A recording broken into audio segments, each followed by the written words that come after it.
திருமேனி எழுதி இயக்கிய அஜித் முக்கிய கதாபாத்திரத்தில் நடிக்கும் சமீபத்திய ஆக்ஷன் என்டர்டெயின்மெண்ட் விடாமுயற்சி. பல புகழ் பெற்ற நடிகர்கள் நடித்துள்ள இந்த திரைப்படத்தில் உடல் ரட்டை இல்லாம அஜித் நடித்த துணிச்சலான ஸ்டண்ட் வீடியோ வெளியாகி சமீபத்துல தலைப்புச் செய்திகள்ல அறியப்பட்டது. படத்தோட தயாரிப்பாளர்கள் ஏற்கனவே டிஜிட்டல் ஸ்ட்ரீமிங் உரிமையை OTT நிறுவனமான நெட்ஃபிளிக்ஸுக்கு பெரும் தொகைக்கு விற்பனை செய்திருக்காங்க. இந்த படத்துல அர்ஜுன், த்ரிஷா, ரெஜினா கசாண்ட்ரா, ஆரவ் மற்றும் பிரியா பவானி சங்கர் உள்ளிட்ட பலர் நடிக்கிறாங்க. 2015ஆம் ஆண்டு வெளியாகி சூப்பர் ஹிட் வெற்றி அடைந்த என்ன இருந்தால் திரைப்படத்துக்கு அப்புறமா த்ரிஷாவும் அஜித்தும் இந்த படத்துல ஒன்னா நடிக்கிறாங்க. அஜித் நடிக்கும் இந்த படத்தோட படப்பிடிப்பு முடிவடைந்து போஸ்ட் ப்ரொடக்ஷன்ஸ் பணிகளும் விறுவிறுப்பா நடைபெற்று வருது. சமீபத்தில் அஜித் நடித்த ஒரு துணிச்சலான கார் ஸ்டண்ட் இணையத்துல வெளியாகி வைரல் ஆகிட்டு இருக்கு. அவரது ரசிகர்கள் அதை வெறித்தனமா ரசிச்சிருக்காங்க. அவரோட அர்ப்பணிப்பை திரைப்பட ஆர்வலர்களும் பாராட்டி இருக்காங்க.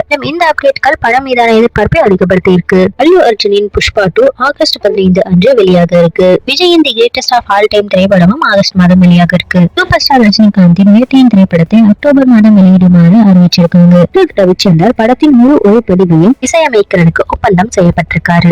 விஷா ஒளிப்பதிவு செய்ய MP ஸ்ரீகாந்த் பட தொகுப்பாளராக பணியாற்றுறாரு. இந்நேரத்துல சூர்யாவின் கங்குவா செப்டம்பர் மாதம் ரிலீஸ் தேதியை குறிச்சிருக்காங்க. இந்த புது விவரங்களின்படி முயற்சி தயாரிப்பாளர்கள் நவம்பர் 1ஆம் தேதி தீபாவளி பண்டிகையை குறிவைத்து தேதிகளை குறித்திருக்கிறதாக தெரிய வருது. விரைவிலேயே ரிலீஸ் தேதியோட டீசர் அல்லது ட்ரெய்லரை வெளியிட இருக்காங்க. அஜித் பிறந்த நாளை முன்னிட்டு விடாமுயற்சி படத்தோட ஃபர்ஸ்ட் சிங்கிள் வெளியாகிறதுக்கும் வாய்ப்புகள் இருக்காம்.